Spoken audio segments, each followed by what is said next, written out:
በትግራይ ያለው ውጥረት እየተባባሰ ባለበት በዚህ ወቅት የተለያዩ ኃይሎች በጉዳዩ ዙሪያ የተለያዩ መረጃዎችን እያወጡ ይገኛሉ። የትግራይ ክልል ጊዜያዊ አስተዳደር ጉዳዩን በተመለከተ መግለጫ ሰጥቷል። ድርድር ካስፈለገ ዝግጁ ነኝ ሲልም አስታውቋል። የአብይ አህመድ አገዛዝ እስካሁን ይፋዊ በሆነ መልኩ ስለ ጉዳዩ የሰጠው መግለጫ የለም።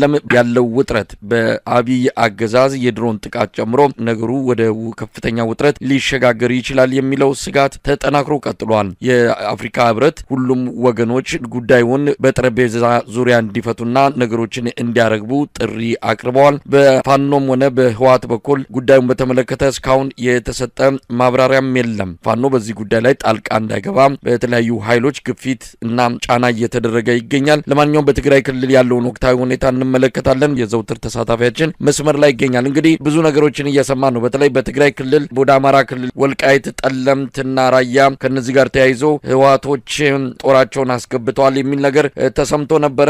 አሁን ባለው ሁኔታ ከፍተኛ ፍጥጫ እንዳለ በሁለቱም ወገኖች በኩል የድል ዜናዎች እየተሰማ ያሉ። ለማንኛውም በአንተ በኩል ምን አለ? ይህን የተመለከተ ልዩ መረጃም አንከር ሚዲያ ደርሶታል። ይህም በቀጥታ እንደምታቀርበው ተስፋ አደርጋለሁ። ወደ አንተ ልለፍና ያለው ሁኔታ ምን ይመስላል? አመሰግናለሁ መሳይ። እንግዲህ ችግሩ የተፈጠረው በጸለምት አካባቢ የሚገኙ የመንግስት ጄኔራሎች የቲዲኤፍ ወታደራዊ አዛዦችን በቀጠናው ሰላም ጉዳይ ላይ በፕሪቶሪያው ስምምነት ጉዳይ ላይ እንነጋገር በማለት በተለይ በዋናነት በዛ አካባቢ የሚገኘውን አርሚ 11 የሚባለውን የሎጂስቲክስ ኃላፊና ወታደራዊ አዛዦችን ለውይይት ከጠሯቸው በኋላ በመከላከያ ካምፕ ከተገኙ በኋላ ተማርካቸዋል በማለት እንዲቀመጡ ካደረጉ በኋላ በጌታቸው ረዳ የሚደገፉ በተለይ በዋናነት ከ6 ወርና ከ5 ወር በፊት የህወሓት ኃይሎችን ከድቶ የመከላከያ ሰራዊትን የተቀላቀለው ሀጎስ የተባለ በዛ አካባቢ የሚንቀሳቀስ ይህን ሰው ወደፊት በማስቀደም ሙሉ ጦርነት ለመክፈት ከፍተኛ ግፊት ተደርጎ ነበረ። እንግዲህ በዋናነት ምንድነው የጦርነቱ ዓላማ? ምንድነው? የቲዲኤፍ ኃይሎችን መምታት ነው?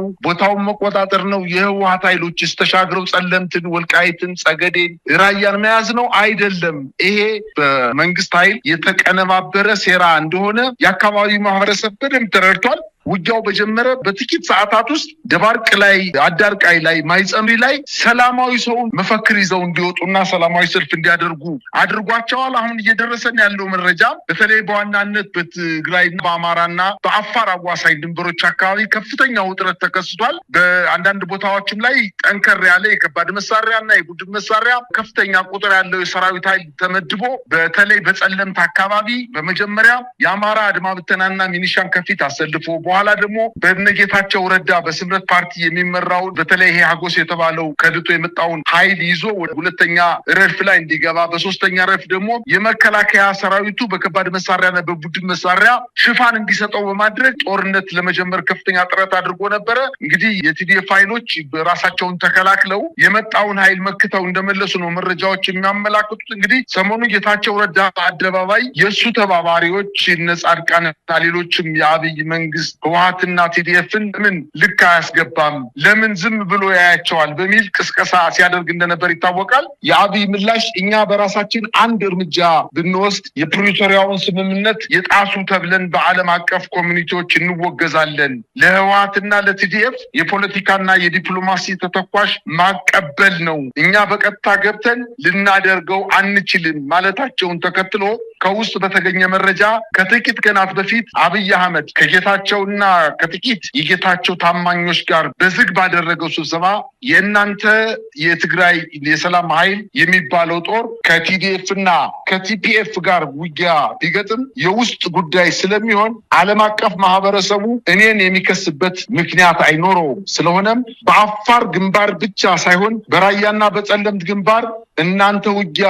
ብትጀምሩ እኛ ከኋላ ሙሉ ድጋፍ እናደርግላቸዋለን፣ የምትፈልጉትን መሳሪያ ተተኳሽ እንሰጣቸዋለን የሚል ሐሳብ አቅርበው እነጌታቸውን በአብይ ሐሳብ ተስማምተው ስራ ጀምረዋል። ስለሆነም ቲዲኤፍን በሶስት ግንባር ማጥቃት እቅድ ይዞ እየተሰራበት እንደሚገኝ ነው መረጃዎች እያመላከቱ የሚገኙት። ይህ እቅድ ሁለት ዓላማዎች አሉት። አንዱ ህወሓትንና ቲዲኤፍን እንዲሁም ጊዜያዊ መንግስቱን አሽመድምዶ ለነጌታቸው ስምረት የሚባል የዳቦ ስም ይወጣለትን ግን በሚገባ ከብልጽግና ጋር ሲጋባ እንዲግባባ በእውነተኛ ስሙ የትግራይ ብልጽግና የሚባለውን ቡድን የበላይነት እንዲያገኝ በማድረግ የብልጽግና ፓርቲ የትግራይ ክፍል እንዲኖረው ማድረግ ሲሆን ይህ ስትራቴጂ ተከትሎ በጸለምት በኩል የትግራይን የሰላም ኃይል አስገብቷል። ይህ መደረጉን ያወቀው የቲዲኤፍ ለአብይ በሚታዘዝ የትግራይን ሰራዊት መከበቡን በማወቁ ለመከላከል ከዚህ ኃይል ጋር ውጊያ ውስጥ መግባቱን ለማወቅ ተችሏል። ይህ ሰበብ አድርጎ የአብይ መንግስት የራሱ ሰራዊት ከቲዲኤፍ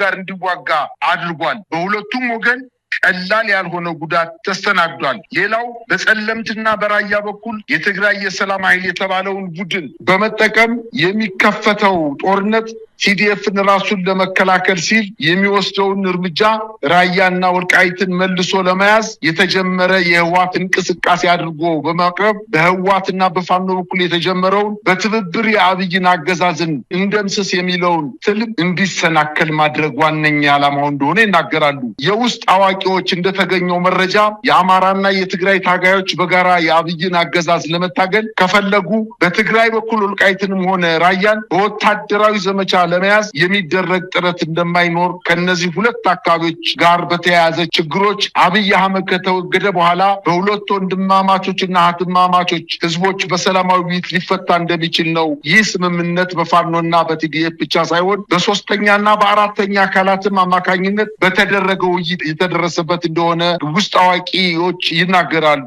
ይህን መረጃ ያጋራናቸው አንድ የኢትዮጵያና የቀጠናው ፖለቲካ በሚገባ የሚያውቁ ስማቸው እንዳይጠቀስ የፈለጉ የፖለቲካ ሰው ሁኔታው በጣም የተወሳሰበ እንደሆነና ፋኖን የትግራይን የሰላም ኃይሎችን ኤርትራን የጨመረ ጦርነት ሊቀሰቀስ የሚችልበት እድል ትልቅ ነው ሲሉ ይናገራሉ። እዚህ ላይ ፋኖ እና ቲዲኤፍ ሁለቱም ከስሜት ነፃ ሆነው የተሸረበባቸውን ሴራ ማጥፋት አለባቸው ሲሉ ይገልጻሉ።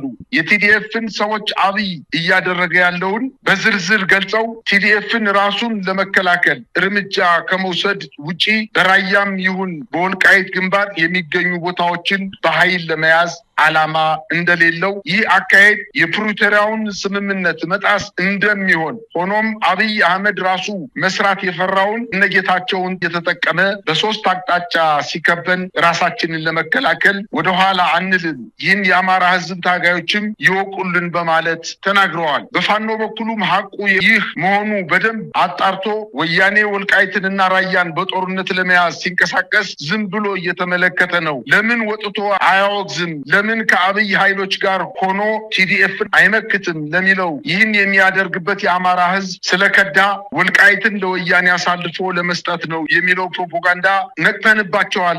አችንን ከአብይ አገዛዝ ላይ አንነቅልም፣ ተባብረው ይመቱናል በሚል ስጋት ሁለቱን ኃይሎች ለማጋጨት በአማራ ፋኖ ውስጥም ወልቃይትን ከህዋት ጥቃት እንከላከላለን የሚሉ ቡድኖች እንዲፈጠሩና በፋኖ ውስጥም በሌላ ጉዳይ ላይ ክፍፍል እንዲፈጠር መሆኑን እንደሚያውቁ ለህዝባቸውና ለታጋዮቻቸው ማስረዳት አለባቸው። አብይ ለረጅም ጊዜ እንዲህ አይነቱን ከነጌታቸው የሚነሳ ግፊትን ወደ ጎን ብሎ አሁን ላይ ይህን ለማድረግ የፈቀደው በቅርቡ የተቋቋመ እውነተኛ የፋኖ አንድነት ከሌሎች ጸረ አብይ ከሆኑ ኃይሎች ጋር ተባብሮ አገዛዙን በመገርሰስ ትልቅ ትርጉም ያለው ክንውን መሆኑ መረዳቱ ነው። የፋኖ አንድነት ፋኖ ከየትኛውም አካል ጋር በአንድነትና በሙሉ ልብ የሚግባባበት ጊዜ መቃረቡን አብይ አህመድ አሁን በሚገባ ተገንዝቧል። ሁለቱ ቡድኖች ለመተባበር ያሳዩትን ፍላጎት በፍጥነት ወደ ተግባርም ቀይረው ሌሎችንም ስርዓቱን የሚገዳደሩ አካላትን ጨምረው የአብይ አገዛዝን ከኢትዮጵያ ህዝብ ጫንቃ ላይ በፍጥነት የማንሳት ስራውን ቢጀምሩ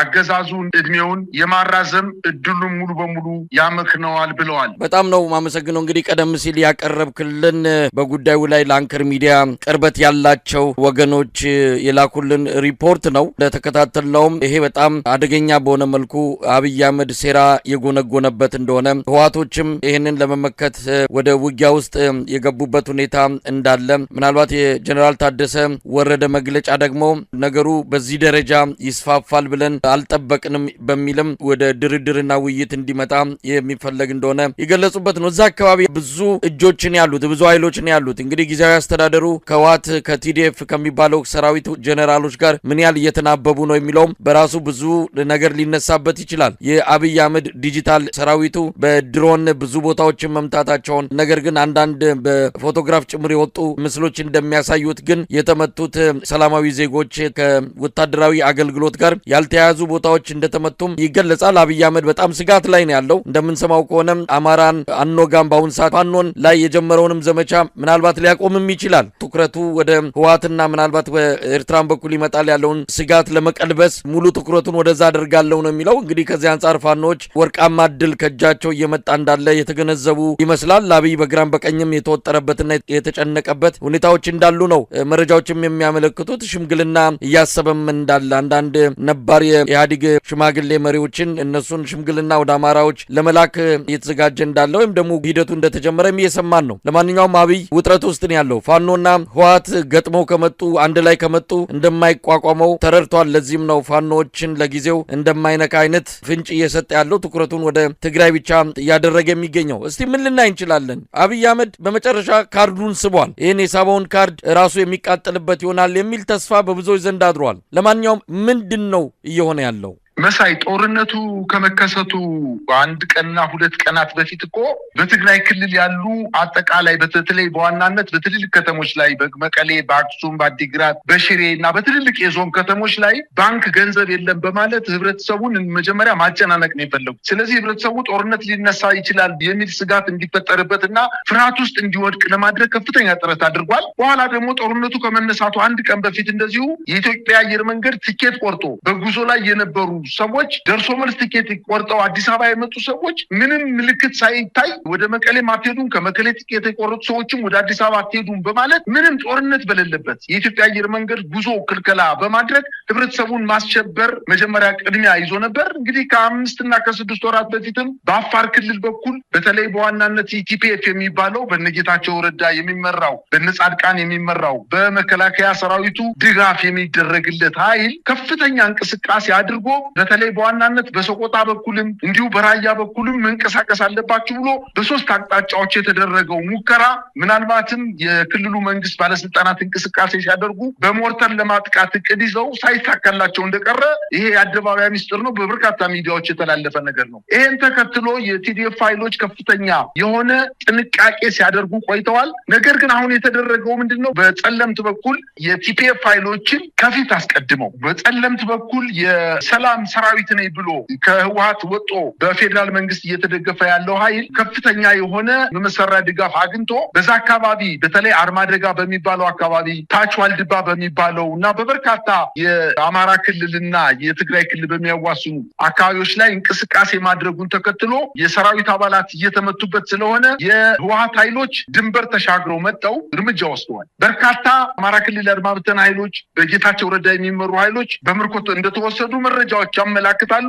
ይህን ተከትሎ እሱ በመጋረጃ ጀርባ ሆኖ የጌታቸው ረዳን ኃይል አጠናክሮ እርስ በርሳቸው ለማጋጨት ከፍተኛ ጥረት ሲያደርግ ነበረ። ዋና ባለቤት እንደሆነ ደግሞ የሚታወቀው በተለይ ስምረት ፓርቲ ጥር 21 ባወጣው መግለጫ ጦርነቱን የከፈተው ኋላ ቀር የሆነው የህወሓት ኃይል ነው በማለት በጣም በህወሓት ላይ ያነጣጠረ መግለጫ ማውጣቱን ተከትሎ የፕሪቶሪያውን ስምምነት የህወሓት ኃይሎች ሙሉ በሙሉ ጥሰውታል በማለት ዘግቧል። በአንድ በኩል ደግሞ አላማጣ አካባቢ የነበረው የመከላከያ ሰራዊት ያለምንም ውጊያ በሰቆጣ በኩልና በአላማጣ በኩል ተከብቤያለሁ በማለት ቆቦ ከተማ ላይ ሸሽቶ በመምጣት ውጊያው ወደ አማራ ክልል ሊመጣ ለማድረግ ለመሳብ እና ወደ ሙሉ ጦርነት ለመክተት ከፍተኛ እንቅስቃሴ እያደረገ ነው። እግረ መንገዳቸውን ደግሞ የፋኖ ኃይሎች የራሳቸውን ድንበር አስደፈሩ፣ ለአማራ ህዝብ የሚታገሉ አይደሉም የሚለውን ለአማራ ህዝብ ለማስገንዘብ እና የአማራ ህዝብ ከፋኖ ጋር ተባብሮ ይህን ስርዓት እንዳይወጋ ለማድረግ የክፍፍልና የመለያየት ስራ ለመስራት ከፍተኛ ጥረት አድርጎ ነበረ። ከዚህ በፊትም እንደሚታወቀው የአማራ ጥያቄ ያልተመለሰው በፋኖ ምክንያት ነው በማለት የአማራ ከፍተኛ ባለስልጣናት ይናገሩ ነበር። ፋኖ ከህወሓት ጋር ያልተቀደሰ ጋብቻ ፈጽሟል በማለት በዚህም ምክንያት ህዝቡ እየተፈናቀለ ነው በማለት የሰሜን ወሎ ዞን ሰላምና ጸጥታ መምሪያ ኃላፊ ብርጋዴር ጄኔራል ካሳ ደምለው ተናግረዋል። ከጎናችን ተሰልፋችሁ ይህን ኃይል መውጋት አለባችሁ፣ በተለይ የህወሓት ኃይሎችን መምታት አለባችሁ፣ እየተዘጋጁ ነው ነው የአማራ ክልልን ድግመኛ ለማተራመስ ከፍተኛ ጥረት እያደረጉ ነው በማለት የዛን አካባቢ በተለይ በአማራና በትግራይ ክልል ድንበር አካባቢ ያሉ የአማራ ሚኒሾችን የአማራ ገበሬዎችን አሰልጥኖ መሳሪያ አስታጥቆ ወደ ጦርነት ለማስገባት ከፍተኛ ጥረት ሲያደርግ ነበር። ነገር ግን ህዝቡ ይህንን ሙሉ በሙሉ አልተቀበለውም። እየሳቀባቸው ነው እያለፈ ያለው። በአጠቃላይ ጦርነቱ ድንበርን ለመያዝ አካባቢውን ለመያዝ እና ይገባኛል የተነሱባቸው መሬቶች ለመያዝ አይደለም። ዛሬ እንደደረሰ መረጃ ከሆነ በጸለምት በኩል የህወሓት ሰራዊት በአማራ ክልል ወይም ተከዜ ተሻግረው ይዘውት የነበረውን መሬት እየለቀቁ ወደ መደበኛ ቦታቸው እየተመለሱ እንደሆነ መረጃዎች ያሳያሉ። በአጠቃላይ በዚህ ጦርነት ከፍተኛ ክሳራ የደረሰበት ከፌዴራል መንግስቱ ጌታቸው ከሚመራው የስምረት ፓርቲ ውጪ በዋናነት ከፍተኛ ክስረት የደረሰበት የአማራ ክልል መንግስት ነው።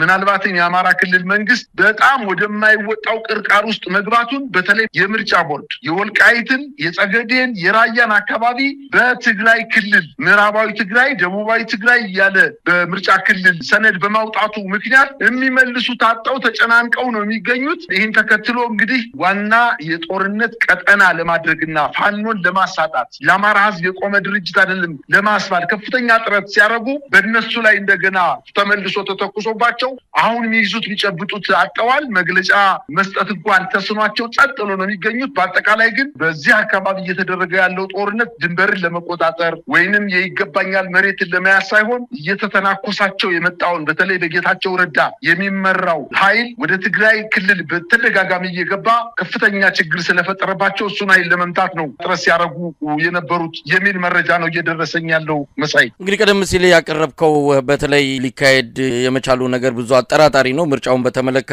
አንዳንድ አካባቢዎችን በምዕራብ ትግራይ በሚል መጠሪያ የምርጫ ወረዳ በመከለል ሊያከናውን ነው የሚል አንድ ሰነድ ሲዘዋወር ተመልክተናል። ይሄ እውነት ለመናገር የአብይ አህመድ አንዱ የሴራው አካል ነው ማለት ይቻላል። 3 ወር የቀረው ምርጫ ምንም አይነት መዋቅር ባልተዘረጋበት በምዕራብ ትግራይ ስም በትግራይ ክልል ስር ምርጫው ይካሄዳል የሚባለው ሆን ተብሎ የአማራውን ቁጣ ለማስነሳት በተለይም ፋኖ አካባቢ ያሉ ከዚህ ከወልቃይት ትግል ጋር ትኩረት የሰጡ የፋኖ መዋቅሮችን በቀጥታ እንደርድሮ ከህወሓት ጋር እንዲላተሙ ለማድረግ ሆን ተብሎ የወጣ ሰነድ እንደሆነ ነው የምገምተው። ይህንን ሰነድ አይቶ ወደ ሌላ አይነት አቋም ውስጥ ወይም ስሜት ውስጥ መግባትም የሚያስፈልግ አይደለም። አብይ የሚይዝ የሚጨብጠውን ያጣ በመሆኑ በተከታይም ሌሎች በርካታ ማደናገሪያና የአማራውን ቁጣ ለማስነሳት ባለፈው የአማራ ክልል ምስለኔ አስተዳደር ብልጽግና ጽህፈት ቤት ኃላፊ እንደተናገሩት ከሆነ ተከዜ ማዶ ሄዶ ለምን ፋኖ አይዋጋም የሚል ቅስቀሳ ሲያደርጉ እንደነበረ ይታወሳል። ስለዚህ እነሱ የፈለጉት አፈሙዙ ከብልጽግና ዞሮ ወደ ህወሓት እንዲተኩስ ነው። ያንን ደግሞ ፋኖ ሊያደርግ እንደማይችል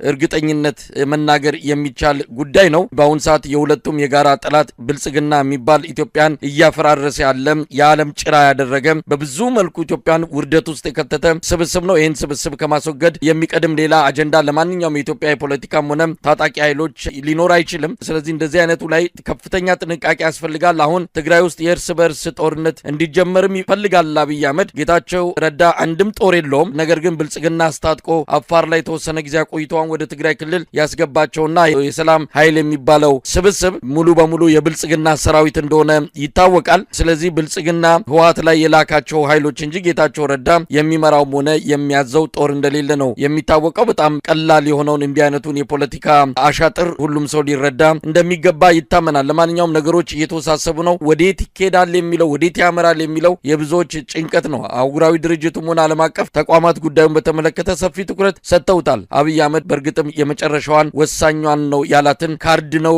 የመዘዘው። እሆንች ካርድ ለአብይ ድል ታስገኛለች ወይስ እንደሚባለው ከሆነ አብይን ከነ መጨረሻው ነው ታስወግዳለች የሚለው ነው እንግዲህ ለቀጣይ በውይይትም ሆነ በተለያየ መልኩ እንዲነሳ ያደረገው አጀንዳ ምን ማለት ይቻላል? የፋኖ ኃይሎች አንደኛ መንግስት በቅድ የያዘው ተንደርድረው ወደ ጦርነቱ ይገባሉ፣ አለዚያ ደግሞ መግለጫ ይሰጡና ስህተት ውስጥ ይገባሉ። ያችን የሚሰጧትን መግለጫ እኛ ለቅመን በሚዲያ ሰራዊታችን ከፍተኛ የሆነ የማጥላላትና የማዋረድ ዘመቻ እንሰራለን ብለው ነበረ።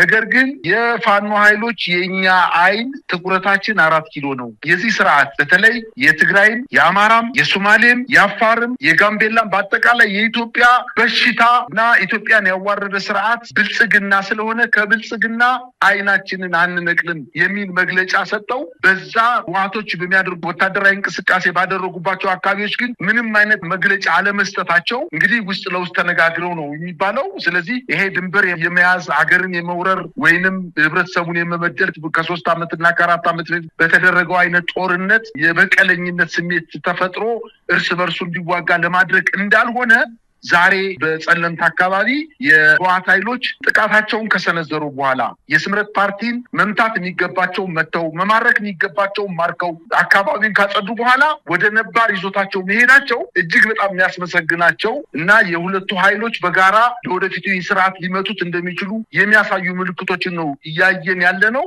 እነሱ መዋጋት ከፈለጉ የፋኖ ኃይሎችን ከህወሓት ጋር ማዋጋት ከመፈለጋቸው በፊት እኛንን እንቀድማለን ዘምታለን ብለው መሳሪያ ተሸክመው ያለ ሙያቸው ተከዜ በር ላይ ሄዶ ፎቶ ሲነሱ የነበሩት እነ ዶክተር ዳኛቸው እነ ጣሂር መሐመድን ሌሎችን ለአማራ ህዝብ ቁመናል በተለይ ለወልቃይት ህዝብ ቁመናል ያሉ ሰዎች ሄደው ይዋጉ መዋጋት ከፈለጉ የድንበር ጥያቄ አይደለም። አሁን የአማራ ህዝብ ያለበት የድንበር ጥያቄ አይደለም። እሱ ሁለተኛ ጥያቄ ነው። የመጀመሪያው ጥያቄ በመንደሩ በሰፈሩ በአድባሩ የሄደ በርካታ ሰራዊት አሰልፎ ህዝብን እየገደለ ያለ ስርዓት ህዝብን እየደፈረ ሴቶችን ከባሎቻቸው ፊት ከአባትና ከእናቶቻቸው ፊት እየደፈረ ያለ ስርዓት ያረሰውን እና የከመረውን እህል ያለ ምክንያት እያቃጠልበት በሬውን የቀኝና የግራ በሬውን አስሮ የበላውን በልቶ የተረፈውን እንስሳ እየገደለ የሚሄድ ስርዓት አጠቃላይ ማስወገድ ነው። ሌሎቹ በሂደት ከኢትዮጵያ ህዝቦች ጋር በጋራ በመሆን በሚቋቋመው መንግስት መልስ የሚያገኙ ብለው መግለጫ እየሰጡ ነው። ስለዚህ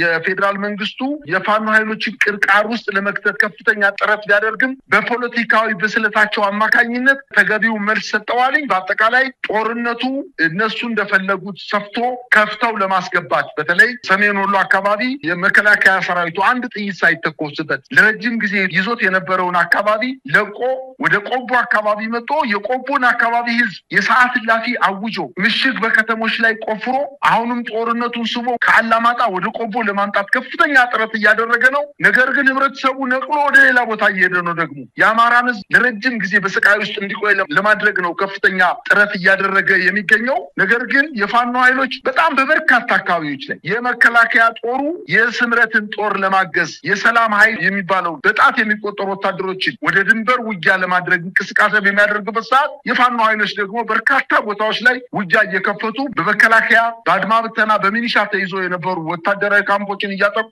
እየተቆጣጠሩ እንደሚገኙ ነው መረጃዎች የሚያመላክቱት። በአጠቃላይ በሰሜኑ አካባቢ መንግስት እጅግ በጣም ክሳራ የደረሰበትና ምናልባትም በአጭር ጊዜ ውስጥ የፋኖ ኃይሎችን ይህን ስርዓት ሊያስወግዱት እንደሚችሉ በርካታ ማሳያዎችን መጥቀስ ይቻላል። መሳይ በየዕለቱ የሚከሰተው ከግራም ከቀኝም የሚወጡት መረጃዎች ሁሉም ለቆመለት የፖለቲካ መሰረት ከዛ አንጻር የተቃኙ መረጃዎችን ነው የለቀቁ የሚገኙት። ህብረተሰቡ ትክክለኛውን ነገር እንዲያገኝ ማድረግ የሚቻልበት ሁኔታ መፈለግ አለበት። አንከር ሚዲያ ከዚህ አንጻር ብልጽግናን የሴራ ተንኮል ትብታቦችን በመፍታት ትክክለኛው መረጃ ለህዝብ በማቅረብ ነው እንግዲህ እዛ አካባቢ ያለው አጠቃላይ ሁኔታ ምን ይመስላል የሚለውን በመረጃም በትንታኔም ወደፊትም በቀጣይም የምንመለስበት የዛሬው መረጃ ክፍለ ጊዜያችን ይህን ይመስላል። በጣም ነው ማመሰግነው። እኔም አመሰግናለሁ።